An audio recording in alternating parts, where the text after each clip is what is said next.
Buenas tardes. Lo primero que quiero, antes de entrar en materia, es agradecer profundamente esta invitación. Nunca me había pasado que un proyecto tan nuevo me tocara revisarlo y exponerlo. Es decir, esto es un bebé que apenas está empezando a caminar, y para un creador pues es muy emocionante poder compartir y convertirlo en una suerte de voyeur del proceso que está viviendo Te la cuento yo. También quería decir que nunca había estado en Colombia, deseaba muchísimo estar. La única vez, lo más cercano que estuve fue en un festival de fronteras que se hacía hace mucho tiempo en mi país, cuando existían los organización de circuitos de artes escénicas, etcétera, etcétera, un festival binacional. Y que Pereira me trae a la memoria una crónica de un gran escritor, dramaturgo, creador audiovisual, guionista, que fue José Ignacio Cabrujas cuando ocurrió la tragedia del Nevado del Ruiz, y él fue el acompañante de esa terrible situación desde su columna en el periódico, porque él era de alguna manera una voz que nos acompañaba. Y también agradecer que esta es la segunda vez que estoy delante de este micrófono, cosa que no me parece justa porque no ha pasado con ninguno de ustedes. Entonces, quiero emitir mi voto de protesta. La primera noche ustedes tuvieron la oportunidad de ver el relato más reciente de este proyecto llamado Te la cuento yo, que hemos llamado una experiencia híbrida, y mi charla, más bien mi reflexión en voz alta, tiene que ver con la era de la infomanía. El testimonio es el rey, a propósito de este trabajo al que he llamado una experiencia híbrida.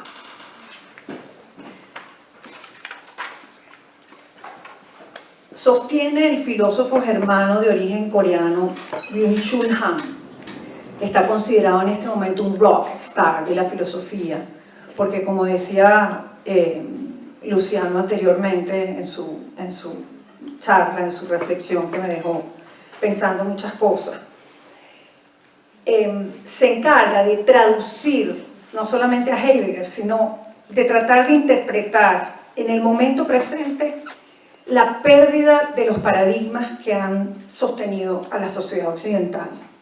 Dice Byung-Chul Han que estamos en la era de la infomanía. Si despiezamos el término o esta nueva categoría cultural, yo diría aproximación, que viene a unirse a su propia teoría en un libro maravilloso que se llama El fin de los rituales, podemos identificar que la infomanía alude a una suerte de manía por el acto de informar.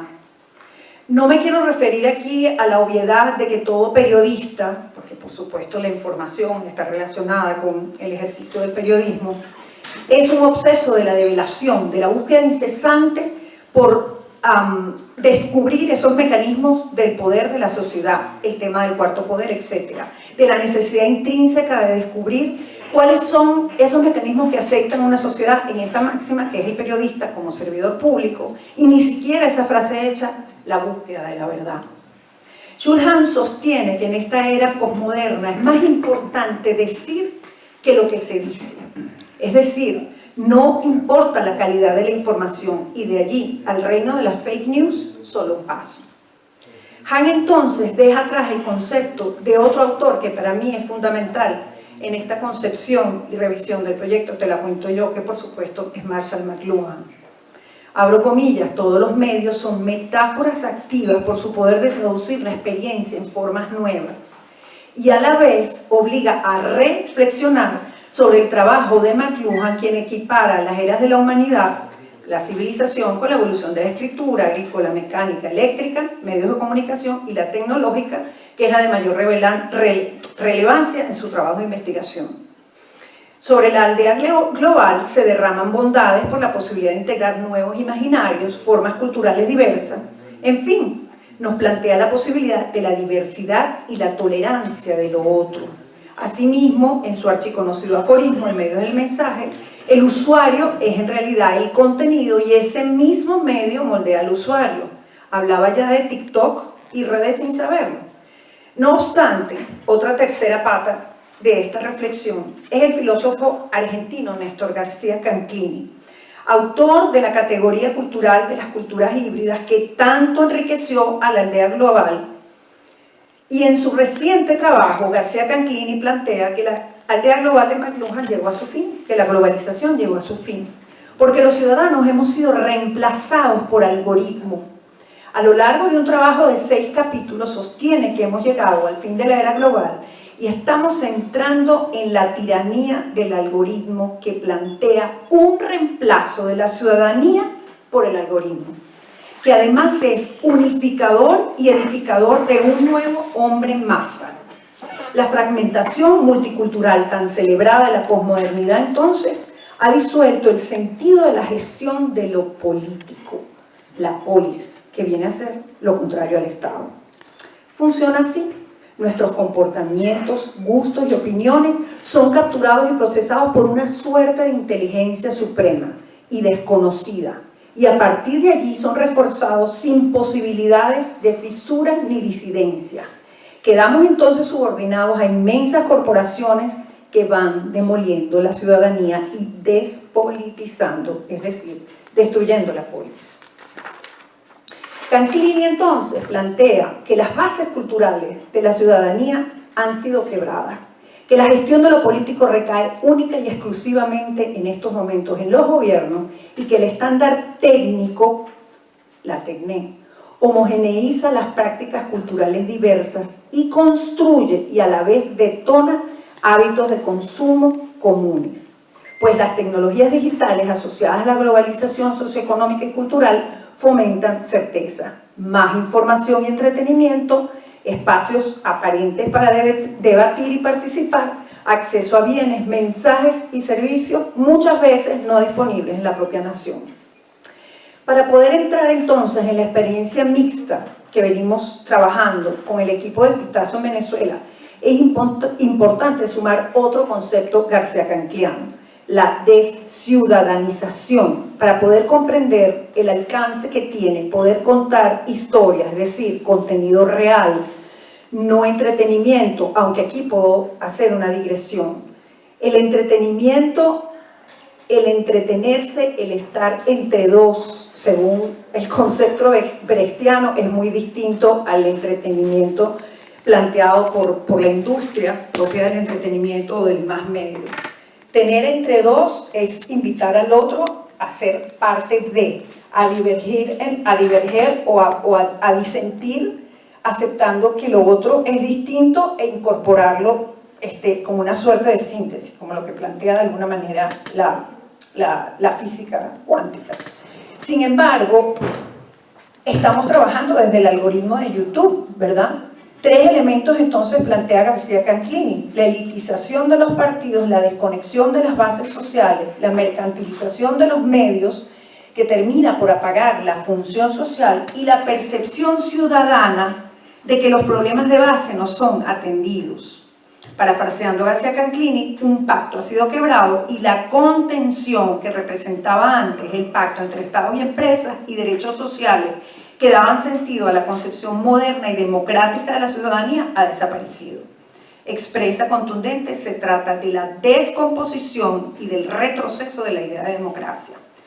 Por otra parte, el debate entre polis y Estado ha sido desplazado. La videopolítica trasladó el debate de la plaza a la pantalla y diríamos de la pantalla del ordenador a los dispositivos inteligentes, y ha convertido la política en espectáculo.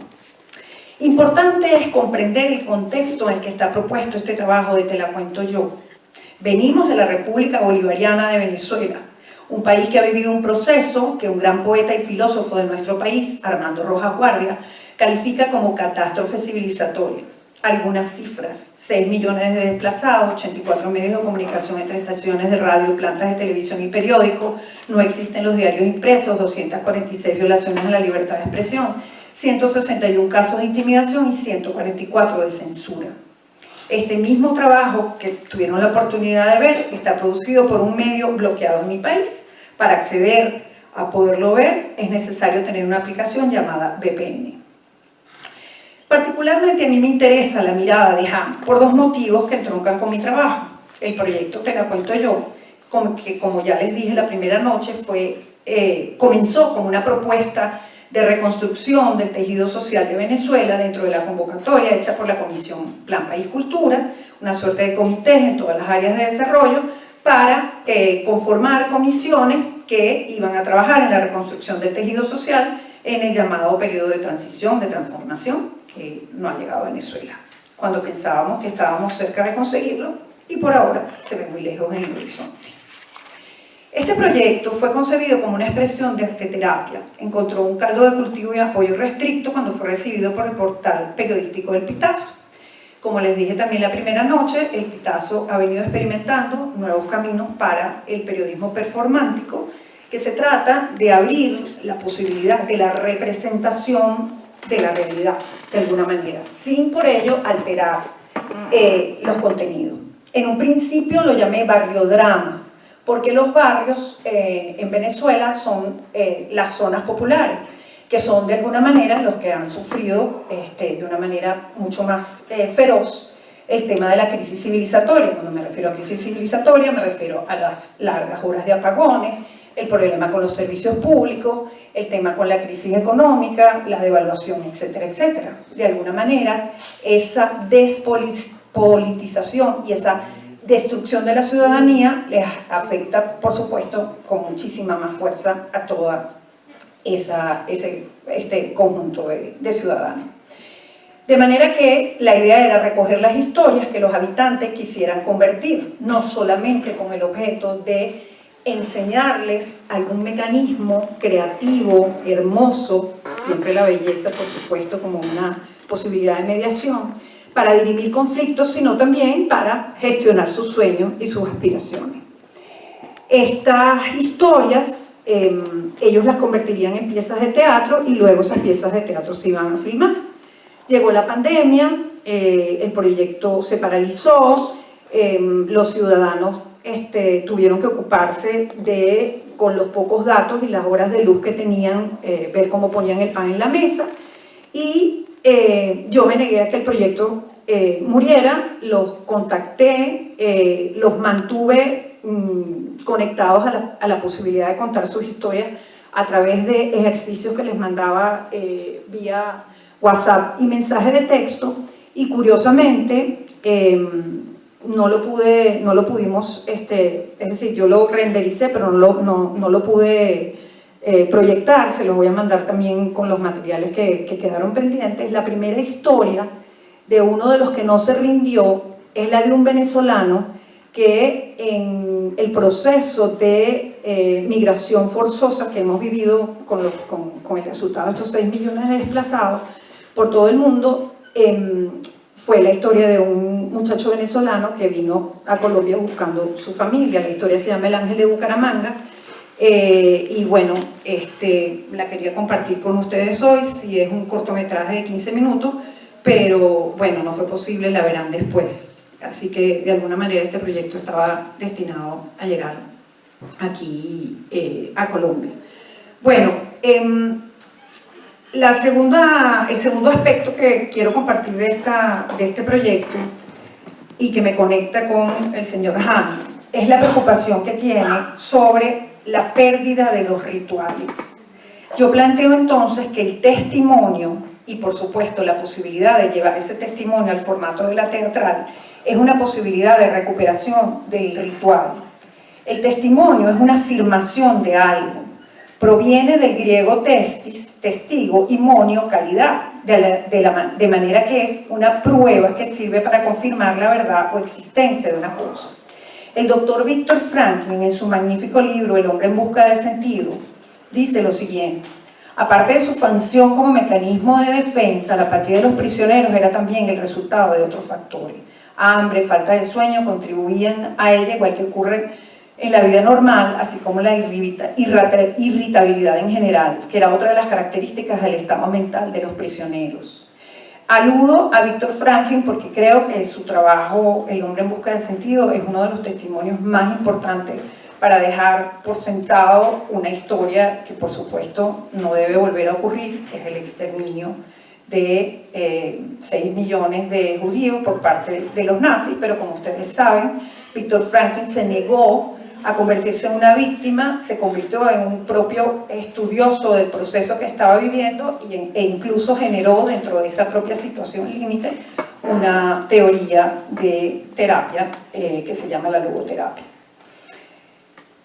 El testimonio en Latinoamérica ha sido, de acuerdo a una estudiosa llamada Noemí Acevedo Alonso, un género interdisciplinar.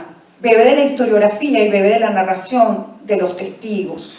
Por su parte, Beatriz Sarlo, investigadora periodista, habla de las transformaciones socioculturales devenidas tanto de la crisis de la modernidad como de los efectos del neoliberalismo. Ella nos cuenta que los relatos de la memoria acaban fagocitando al análisis histórico, que está escrito con una exhaustividad y un rigor que no necesariamente se encuentran en los discursos forjados desde la memoria. Dice Jaume Pérez, cuyos libros se centran en los testimonios de la dictadura militar chilena, las aporías que se generan desde la narración de un cuerpo que asegura haberse vaciado de subjetividad a causa de la tortura y el dolor infligido por el terrorismo de Estado.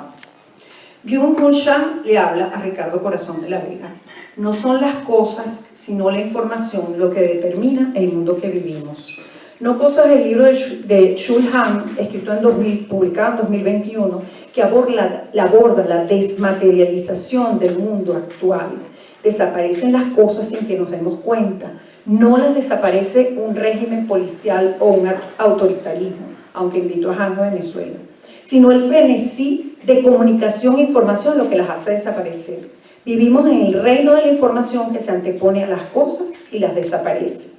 Chan sostiene que la digitalización desmaterializa el mundo y con las cosas se van nuestros recuerdos y en lugar de esos recuerdos terminamos almacenando datos. 10.000 desaparecidos, 6 millones de desplazados. La digitalización extrema produce una desestabilización de la experiencia y una pérdida del sentido. Por su parte, Hannah Arendt dice que la verdad posee la firmeza del ser, la distingue en la duración, la constancia, y que la verdad pertenece al orden terreno y le brinda sostén a la vida. El régimen actual de información pone fin a la era de la verdad, se rige por encima de la verdad de los hechos. La información circula sin referencia alguna a la realidad. Es un espacio irreal.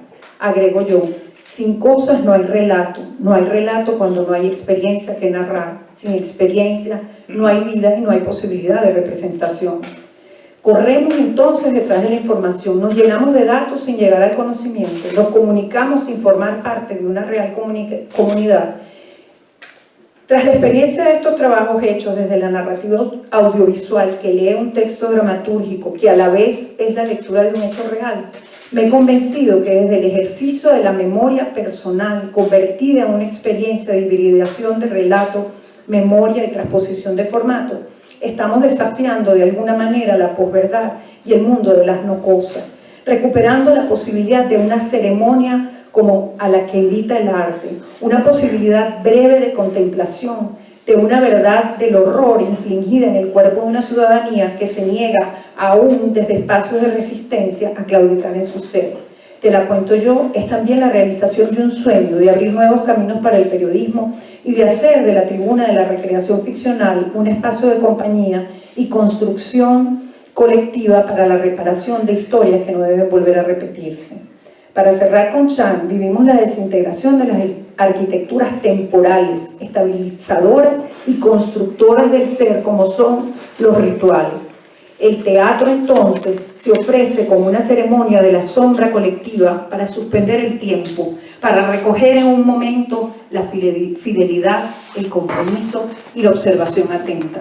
Como dice Simone Weil, la nueva religión es la atención y el estar presente en el tiempo real y comprometido es un ejercicio de ciudadanía futura. Muchas gracias.